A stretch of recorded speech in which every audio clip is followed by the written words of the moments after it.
Enguasada pero Motivada is a podcast published every other Wednesday on Enguasada Wednesday. And Enguasada pero Motivada started out of boredom and my endless curiosity. So now I'm here and I can't stop. Buenos dias, plebes. I hope you're all doing great. And if you're not, I'm so sorry and I hope it gets better. Y'all, I don't know what was in the water a few weeks ago, but it subsided and, I'm doing really well now.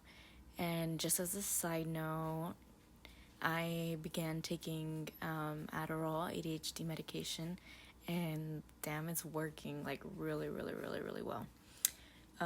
What a difference. Anyways, going back to what I wanted to talk today, volviendo al tema, I wanted to talk about the whole notion of what a sinvergüenza is.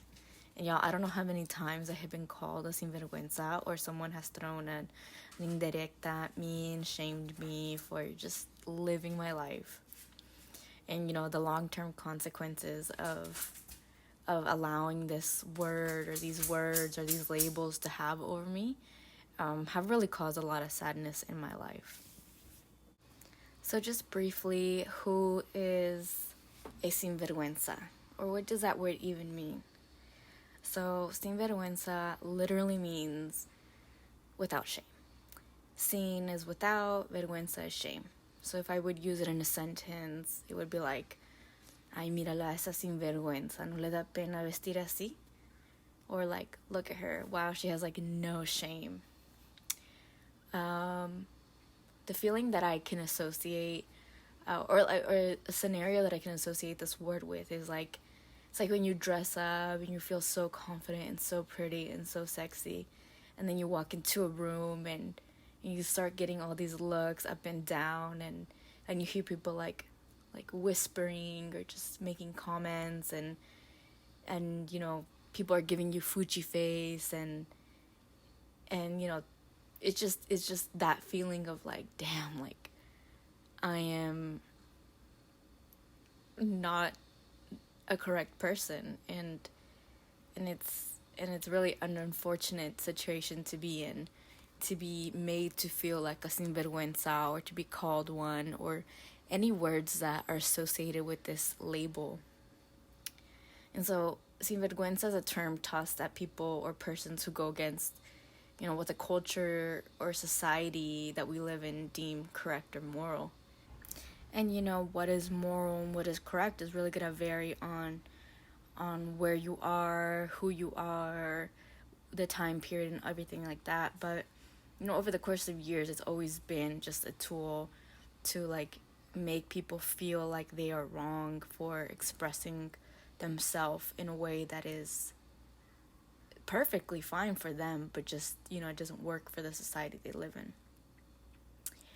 And an example of this would be like how today women can wear pants and it's like not a really big deal, but I've known mujeres like who are older who have experienced like they couldn't wear pants, like they had to wear skirts, like it was seen as like a really big no not to be wearing pants, and they couldn't wear pants until they were married, where their parents couldn't say anything, and or like just having a guy as a friend, like it's a big issue, even today I would say, but more so in the past. And again, it depends on where you are, what society you live in, because depending on where you are, it could still be like pretty bad or seen as pretty bad. So I want to say, La Sinvergüenza and words like these hold a really tight grip on women, queer folks, and gender nonconforming folks, because often we are the ones who are most falling out of line with this cookie cutter mold. We're the ones going against, the rules that society has placed on us. And these words and systems have been used to correct us and keep us in line with the traditions and the morals of the societies that we live in. And to go against them means that these systems can't function. And of course, the system doesn't want that. So it wants obedient humans, and it wants people to adhere to these systems in order to have a perfectly working system. But it's not okay, and it's definitely not.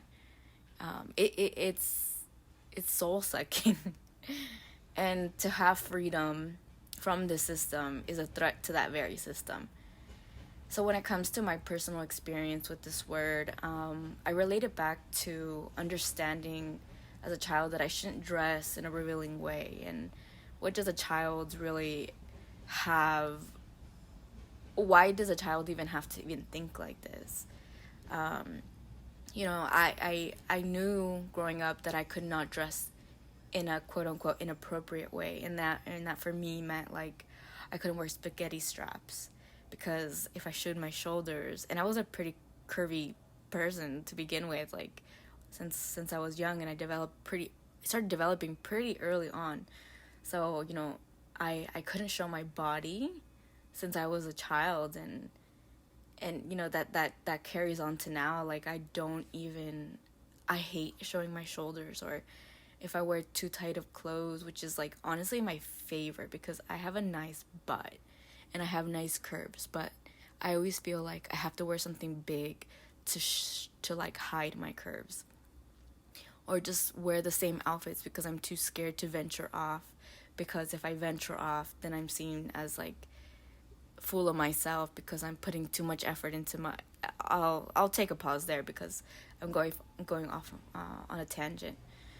But I just wanted to just kind of briefly say that, to this day, I don't go out in public without thinking about what I'm wearing.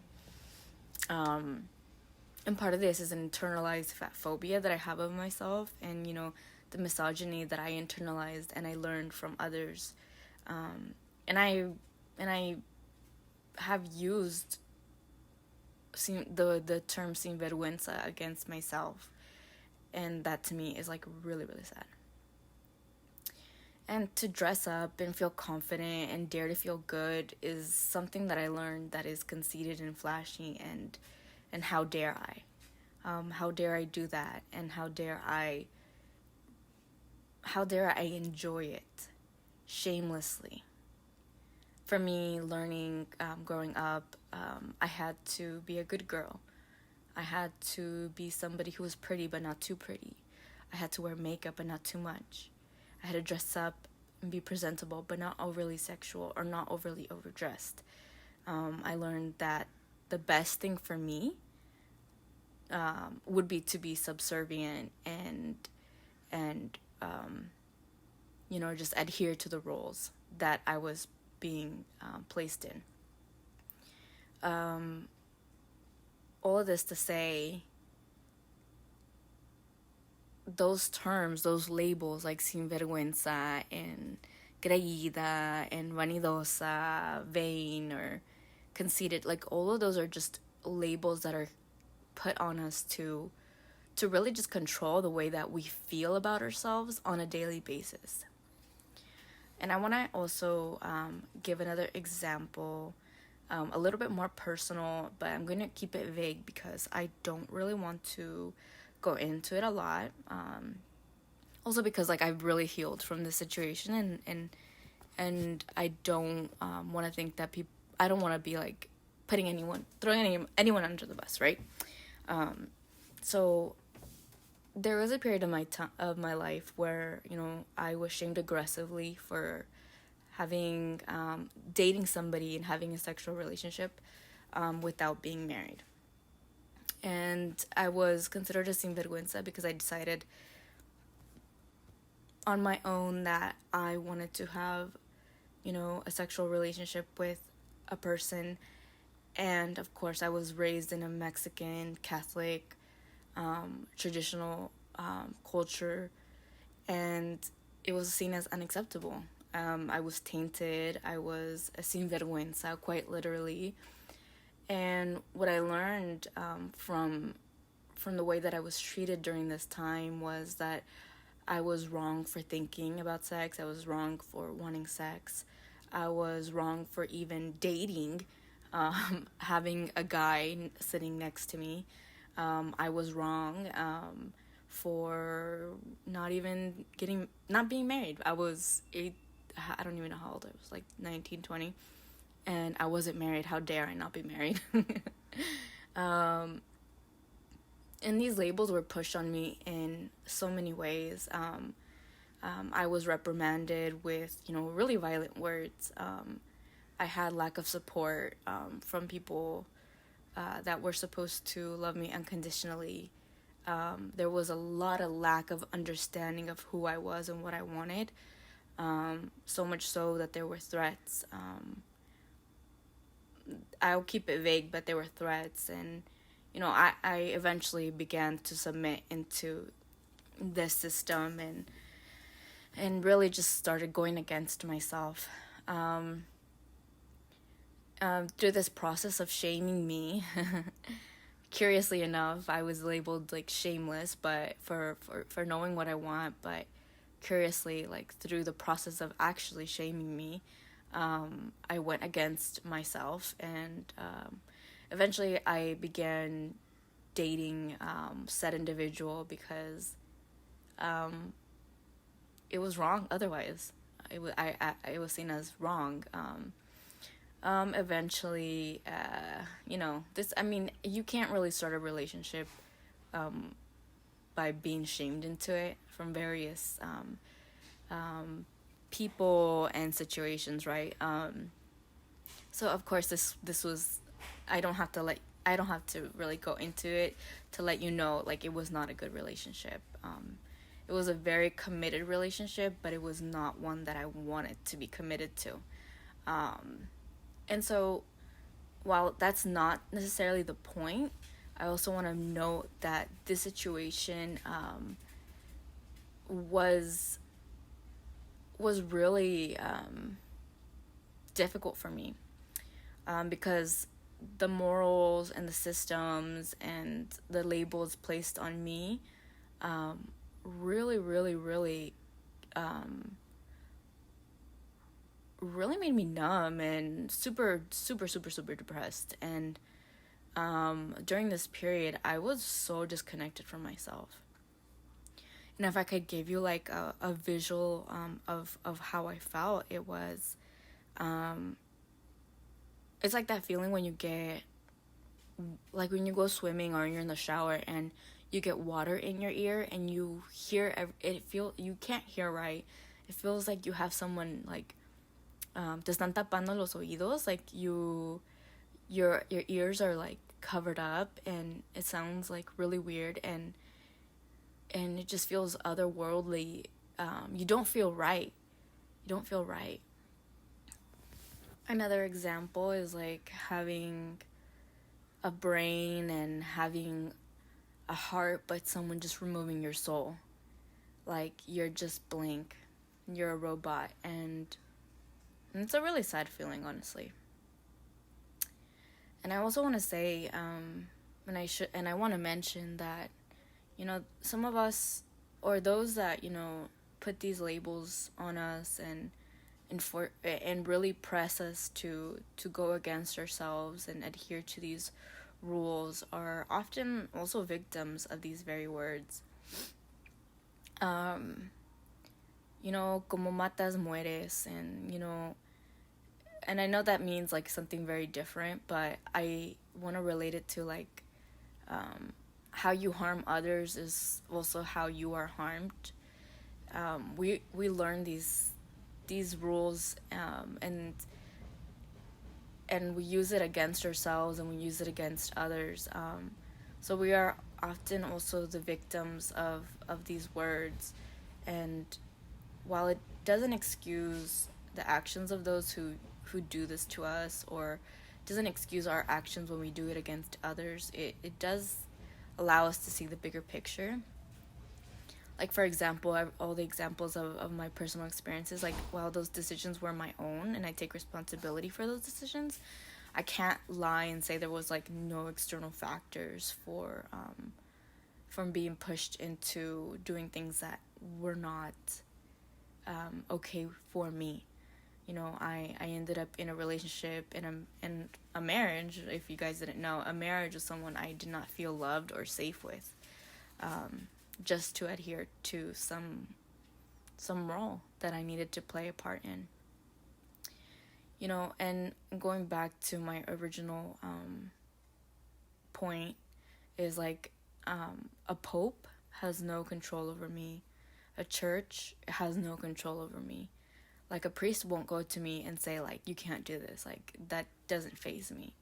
What does faze me is when people in my personal life are telling me that who I am and what I am is wrong. And that's what I'm trying to get at, is these systems have been so indoctrinated in us that we have been, brainwashed and influenced into believing that these antiquated rules of who people should be and shouldn't be are correct. And like I said, I don't need a pope, or I don't need a Bible to tell me that I'm wrong. The people in my life have done the job for this system. And as well, I've done the job for the system in policing myself and policing others, because I'm not perfect. Like, we have gone through so many years of colonization. I am not so important, or I'm not so not important, sorry. I'm not so wise that I haven't let this get to me and I haven't harmed others. Like, no. To say so would be such a lie. We police one another, the way that we dress, who we are, what we're proud of, who we have sex with, who we don't have sex with, how we think, if they're queer, if they're openly queer, we just police each other. We have been so ingrained with the idea of what a human needs to be, that we shamed each other into submitting into this fucked up system of control. And last week I asked you all if you had ever been called a sinvergüenza, or things like that, and if you had, and how it affected you. And I'm so sad to say that y'all have also experienced the sting of de esta palabra tan maldita. So one person stated that they had been shamed on how they dress, and I know this person very personally. And I know that they are so gorgeous, they are so fashionable and so artistic when it comes to makeup and just how they adorn their body.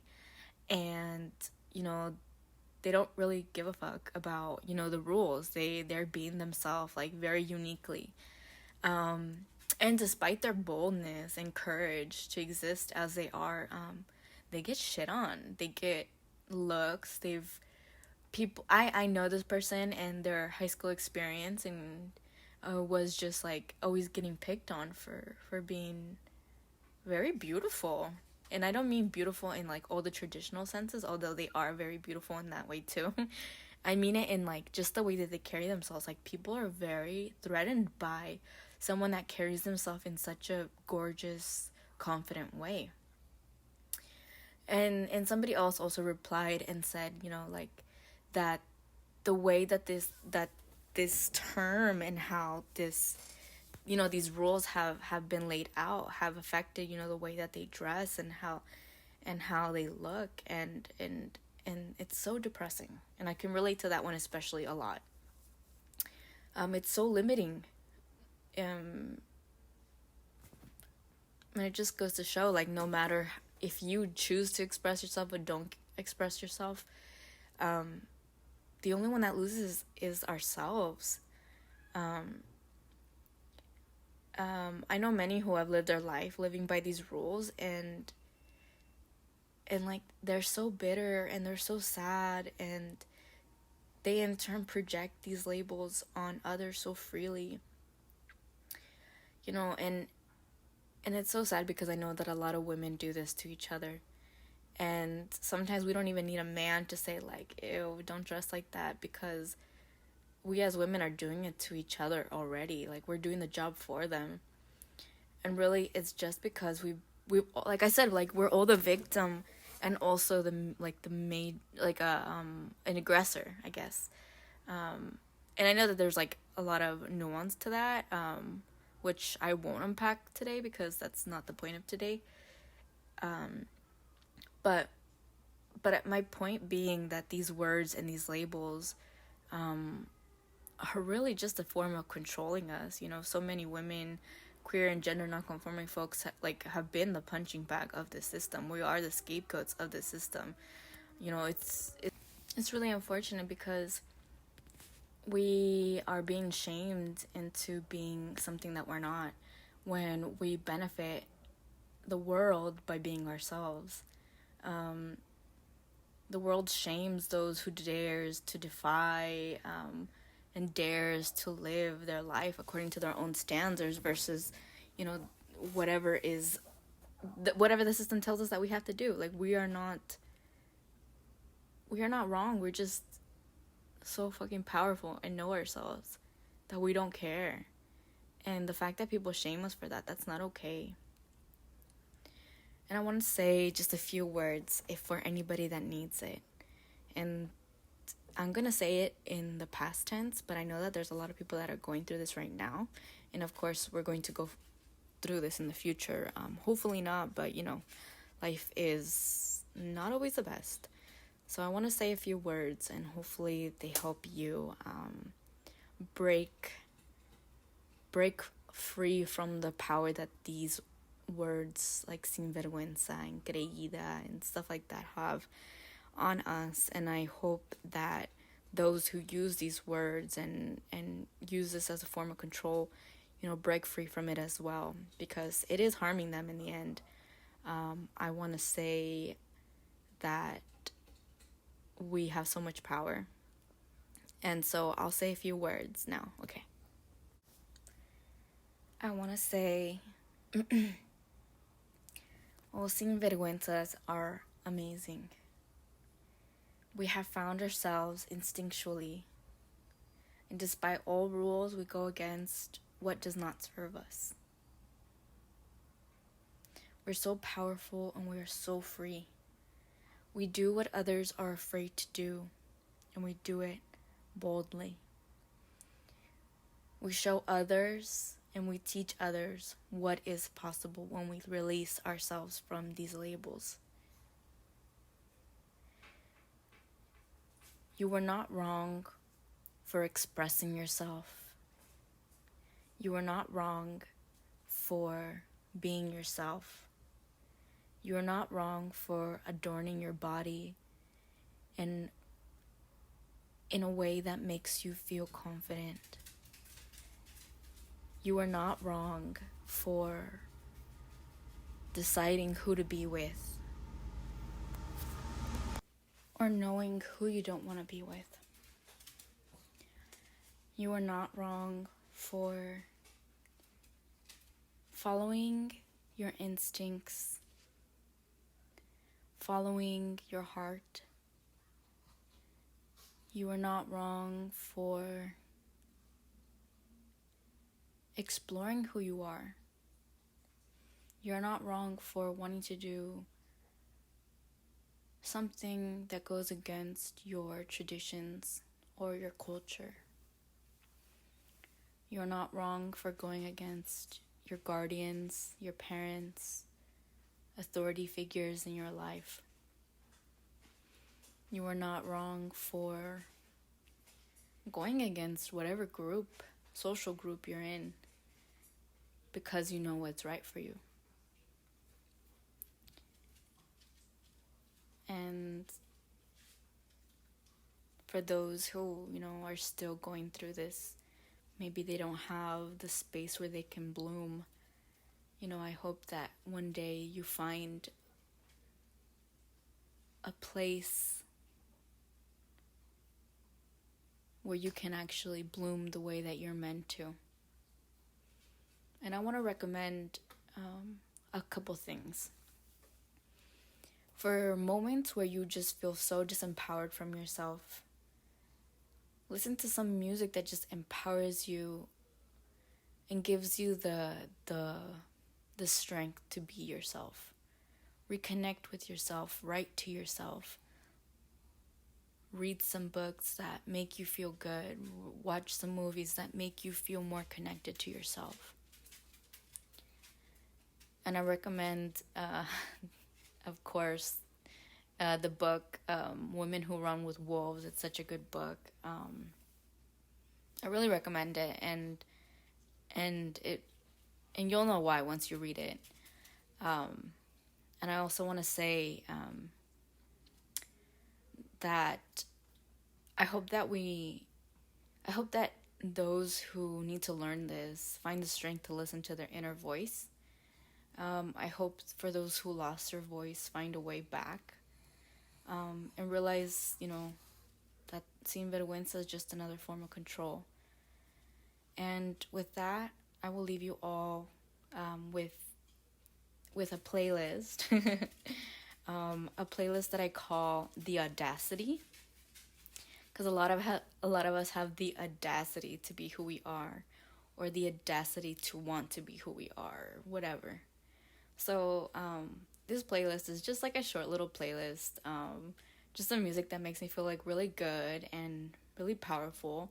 Son puras rolas de gente que no tiene miedo a ser quien son, and I hope you all like it. And yeah, and then also I wanted to also say before I go, I set up a phone so you guys can, or so you all can send me messages or anything like that. I want to start incorporating them into the podcast. I don't know if I mentioned this last time. I forget most things that I say. So if you all have any like questions or want advice or things like that, or just whatever the hell you want, feel free to give me a call and leave me a message. And with that, I hope you all enjoyed today's episode. I know that I ramble a lot, and I know that I don't have the best voice when it comes to, speaking, and I go off on a tangent, and I really try to to make sense. So if I don't, or if I do, thank you regardless for listening. This is Vanessa. Thank you for listening.